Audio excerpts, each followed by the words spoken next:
So, Dave, we put out some podcasts. We've had fantastic feedback, lots and lots of debate. So, what better way to answer those questions is to bring in a former Super League referee, Mr. Ian Smith, who is going to help us with some of those topics. Dave, take us away. Let's talk about the Ruck first off. Yeah, well, first of all, we've done some shows on the Ruck, and I've got a few opinions myself on how I read the Ruck, and it did create a lot of debate, which we've discussed.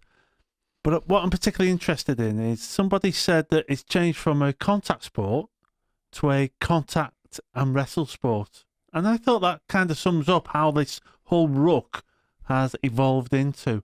So we wondered how you view that as a referee now, refereeing that whole Ruck compared to how it was probably just 10 years ago. I agree. At one point, defenders would bend the back and try to cut people in half and get them to the ground quick. Obviously, when that happened, if you didn't, there wasn't the second person coming up top to stop the offload. So then it seemed to evolve to an upright tackle, and where they grab, catch, and hold.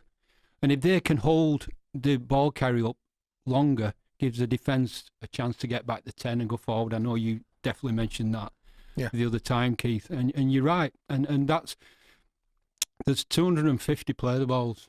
So, but no two play the balls and no two collisions are the same. Yeah. You know, because you might be on an edge, you might be at the middle, you might put a step on, you might surrender because you want to hit and drop and get a quick play the ball. You might be dominant, so the defender dominates you, so they get a little bit longer on the tackle. It might be neutral, and that's what the referee got to look at all the time. Is it a surrender? Is it neutral? Is it dominant? Are there 1, 2 or 3 players in?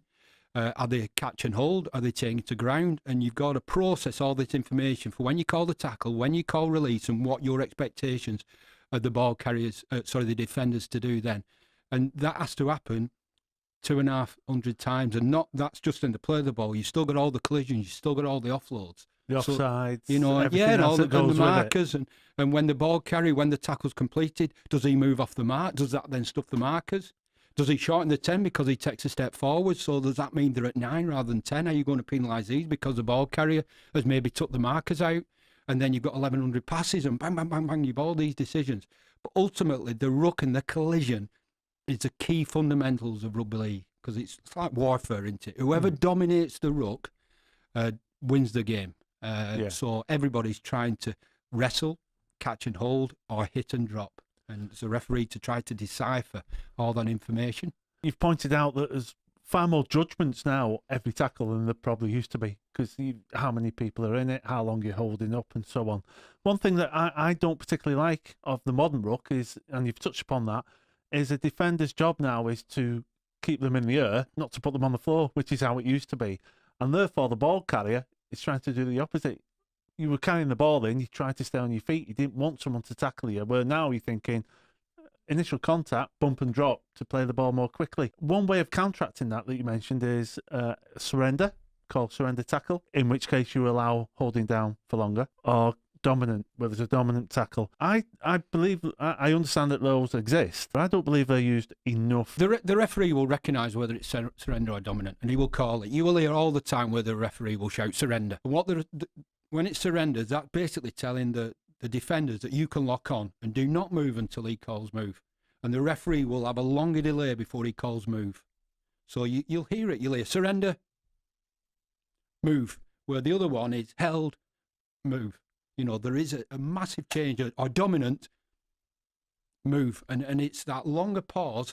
And you're only talking a second. Mm-hmm. But in that second, at the speed the defensive line's going back, it means that they're set, and they should be set. And then they should come forward, because we don't want to encourage surrender, but we also don't want to encourage the catch. You know, in my opinion, I think the catch is awful. So if you're going to catch a player, you're not going to get time in the air and time on the ground, because sometimes they'll wait for the held called and then they'll take to ground. Well, if you're going to do that, then you've got to get off quick, because it's called A, B, and C. A is the collision. So from the collision to the tackle being complete is A. B is from the tackle being complete to the ball being played, and C is the sum total. So if you have a long A from collision to the tackle being complete, you're only having a really short B. Now, if you get to ground quick, so your A is short, then we're going to give you a little bit more time because we want to encourage you to get them to ground. So B will be that little bit longer. But hopefully, A plus B, the C will still be roughly 5.7 seconds. It's just that in Australia, they tend to get to ground quicker. So when you compare stats, in the NRL, their A is very quick, but their B is slow. Over here, our A is slow, but our B is quick. But more often than not, you're round about 5.5 to 5.8 seconds in both comps. Wow. I love that. I love that ABC. That makes so much sense now. And you're right, the C should always aim to be the same. But what you're saying is the A and the B may differ. As long as the C is the same, does it really matter? I would argue visually it's better to take them to ground quicker. And you're trying to reward that by allowing a longer B. Absolutely.